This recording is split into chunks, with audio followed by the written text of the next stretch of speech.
غیر معیاری کسٹوڈینشپ، ہم سانپ تو نہیں ہیں۔ کالم نگار Syed Sardar Ahmed Pirzada, the first blind journalist of Pakistan, APNS best Urdu column award holder, روزنامہ نئی بات، مورخہ 9 مارچ 2019۔ انسانی ہسٹری کے مطالعے سے پتہ چلتا ہے کہ جب سے مرد اور عورت کے درمیان شادی کا رواج پڑا، اسی وقت سے دونوں کے درمیان علیحدگی یا طلاق سے پیدا ہونے والے مسائل بھی شروع ہوئے۔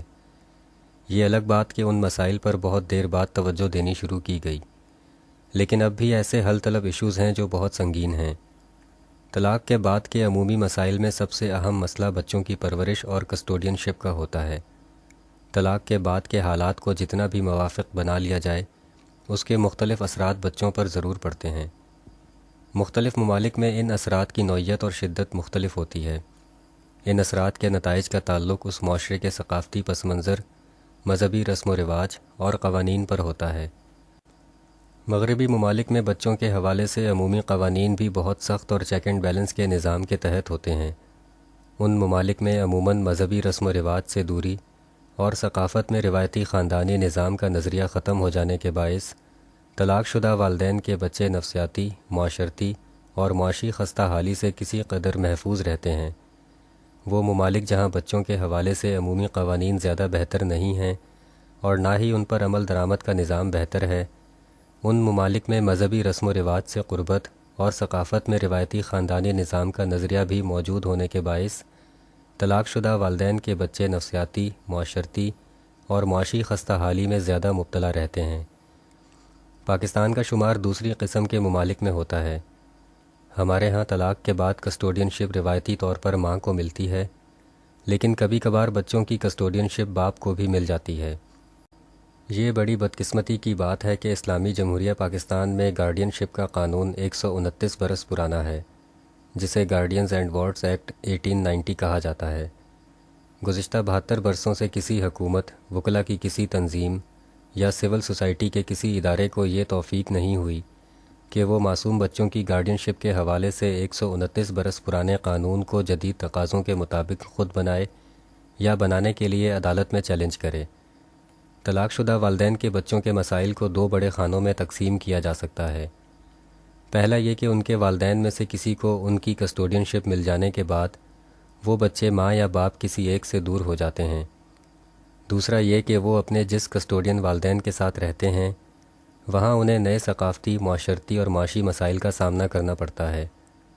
ان میں سے ایک بہت اہم مسئلہ جو شاید اب تک کسی جگہ پر بھی شد و مت کے ساتھ زیر بحث نہیں لایا گیا، وہ یہ ہے کہ کسٹوڈینشپ دیتے وقت ماں یا باپ کے لیے جو میرٹ دیکھا جاتا ہے، اس میں کسٹوڈینشپ مل جانے کے بعد ان بچوں کی پرورش کے معیار کی مسلسل نگرانی کا کوئی نظام موجود نہیں ہے۔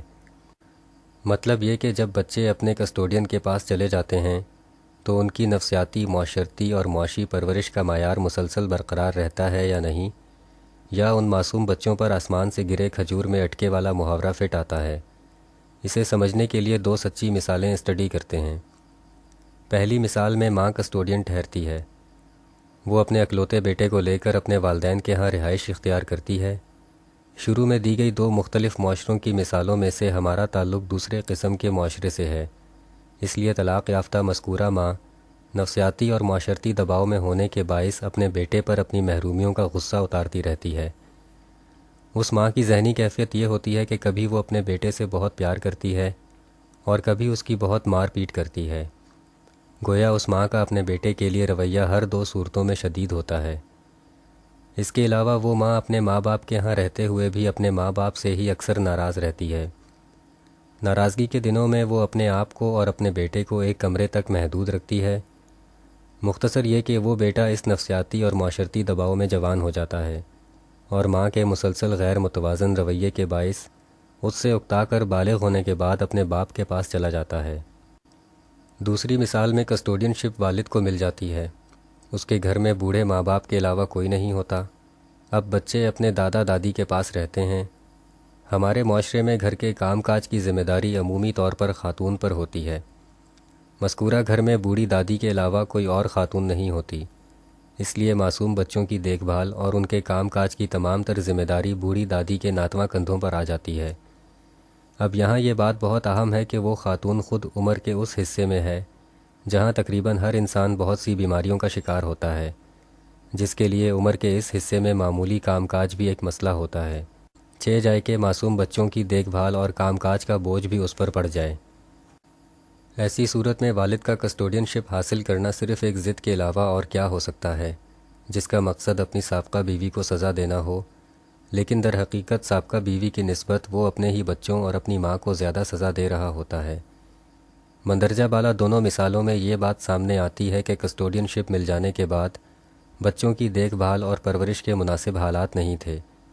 ہمارے ہاں شاید ایسا کوئی قانون بھی موجود نہیں ہے جو ایسے بچوں کے بعد کے حالات پر نظر رکھتا ہو۔